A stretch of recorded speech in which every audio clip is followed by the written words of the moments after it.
وقت ہے کہ ہم کلام مقدس کی طرف متوجہ ہوں اور آج اپنی تربیت اور رہنمائی کے لیے، اصلاح اور نصیحت کے لیے کلام مقدس میں سے جس ورد کا انتخاب کیا گیا ہے وہ ہے مقدس پالوس رسول کی جانب سے افسس کی کلیسیا کو لکھا جانے والا عام خط، اس کا پہلا باب، اس کی 3 آیت سے لے کر 14ویں آیت تک ہم کلام مقدس میں سے پڑھیں گے۔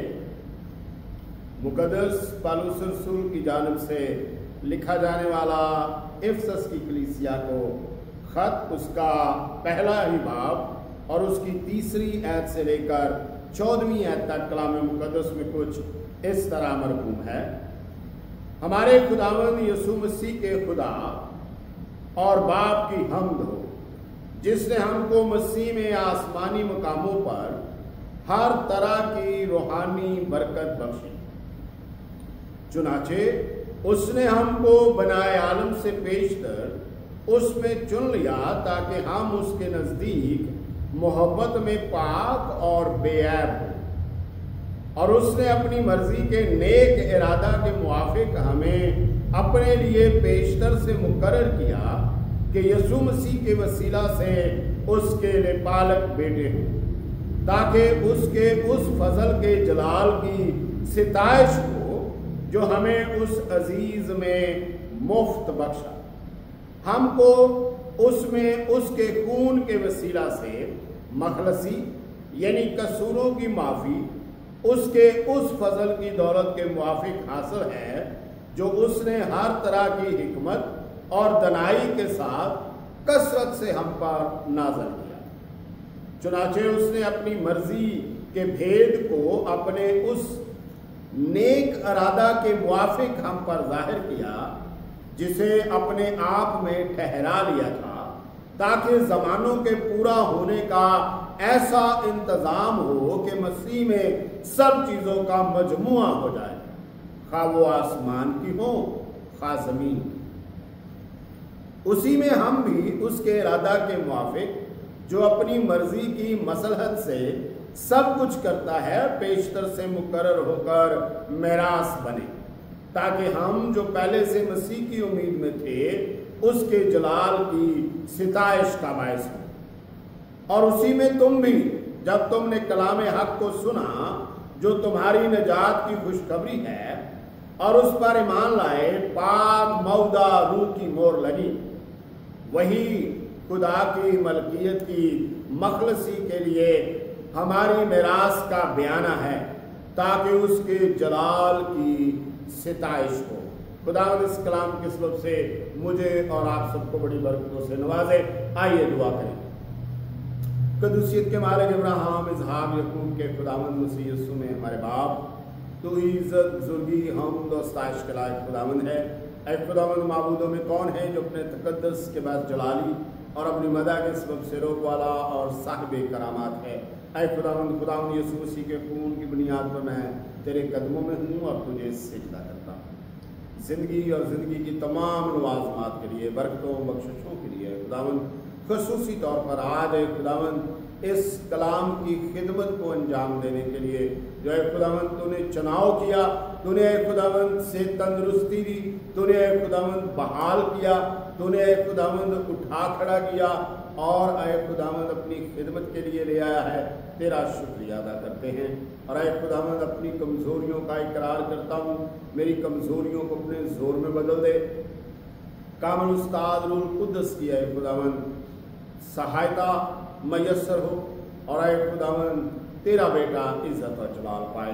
میرا روح جان جسم اے خداوند روح القدس کے قبضہ میں رہے، مسیح یسوع کی خاطر یہ چاہتا ہوں، آمین۔ آج جس ورد کو آپ کے سامنے رکھا گیا ہے، جو ورد آج ہمارے سامنے ہے، ایک لمبا حصہ جو ہے وہ پڑھا گیا ہے ورد میں سے، اور جب ہم اس پر غور کرتے ہیں تو خاص بات جو ہے اس ورد میں وہ ہے اس کا مقصد۔ پالوس رسول چونکہ بہت ہی زیادہ شریعت کا معلم اور ایک مستند جو ہے وہ شریعت کا استاد ہونے کی بنا پر اور ایک ایسا شریعت کا جو ہے وہ رکھوالا اپنے آپ کو پیش کرنے والے کے طور پر جب وہ ہمارے سامنے آتا ہے سول کے روپ میں، تو ہم جانتے ہیں کہ وہ کس قدر جو ہے جذبات کا مالک ہے۔ اور وہ جب شریعت کے اندر ان جذبات کا مالک تھا، تو وہ جب مسیحیت کے اندر آتا ہے، مسیح کو جانتا ہے، اس کو اپنا نجات دہندہ تسلیم کرتا ہے، شریعت کو سمجھ جاتا ہے، تو پھر بھی وہ برملا انہی جذبات کے تحت جو ہے وہ خدمت کرتا ہے اور کسی بھی رکھ رکھاؤ کی پرواہ کیے بغیر اپنی تحقیق جو ہے وہ ہمارے سامنے رکھتا ہے۔ اور اس ورد میں آپ کو جو آج جس مضمون کا سامنا ہے وہ ہے ہم کس کی عبادت کرتے ہیں۔ افسس ایک نامور شہر تھا، افسس ایک ایسا شہر تھا جو اس وقت کے دور کا سب سے خاص اور نامور شہر تھا۔ اس وقت کے معبود جو ہیں ان کا شہرہ جو ہے وہ بہت جو ہے بلندیوں پر تھا، اور اس شہر کے اندر بہت بڑے بڑے جو ہیں وہ عبادت گاہیں تھیں، غیر اقوام کی مندر تھے اور ان کی پوجا کی جاتی تھی، اور بہت ہی زبردست ان کا جو کاروبار ہے وہ چل رہا تھا۔ لیکن پالوس کے وہاں جانے سے، پالوس کے وہاں منادی کرنے سے ان کے درمیان ایک خلل آ گیا، اور اس کے لیے بہت ساری مشکلات جو ہیں وہ پالوس کو اٹھانا پڑی۔ اس لیے آج ہمارے سامنے یہ سوال ہے کہ ہم عبادت کرتے ہیں، لیکن ہم کس کی عبادت کرتے ہیں؟ ہم کیوں عبادت کرتے ہیں؟ ہماری عبادت کی جو وجوہات ہیں وہ کیا ہے؟ کس کے لیے ہم عبادت کرتے ہیں؟ تو یہ سارے سوالات جو ہیں آج ہمارے اس سوال میں ضم ہیں کہ ہم کس کی عبادت کرتے ہیں۔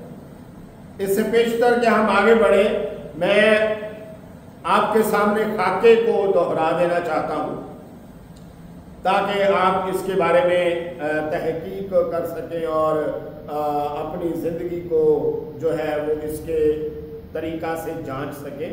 نمبر 1، خدا نے ایماندار کو تعریف کے لیے بنایا ہے۔ خدا نے ایماندار کو تعریف کے لیے بنایا ہے۔ تو نمبر 1 جو ہے اس پر ہم دیکھیں گے کہ تعریف کا طریقہ کیا ہے۔ میرے نزدیک جو لفظ تعریف کے لغوی معنی ہیں وہ ہے کسی کا تعارف کروانے والا۔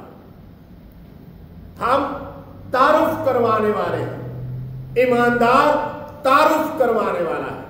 تو خدا نے ہمیں کس لیے بنایا ہے؟ تعریف کرنے کے لیے، تعارف کروانے کے لیے، خدا کو ظاہر کرنے کے لیے، خدا کا اظہار کرنے کے لیے۔ اور ہمارا طریقہ کار کیا ہے؟ جب ہم دنیا میں رہتے ہیں، جب ہم دنیا پر غور کرتے ہیں تو ہمارا ارد گرد جو ہے وہ ایسے حادثات سے بھرا پڑا۔ ہر کوئی جو ہے وہ کسی نہ کسی شخصیت کا، جگہ کا، چیز کا تعارف جو ہے وہ بیان کر رہا ہے۔ اگر آپ ملکوں کے اوپر دیکھیں تو ہر شخص اپنے ملک کے لیے جو ہے وہ ایک اچھا تعارف اپنے پاس رکھتا ہے۔ اگر آپ کھلاڑیوں کے بارے میں دیکھیں تو ان کا ایک اچھا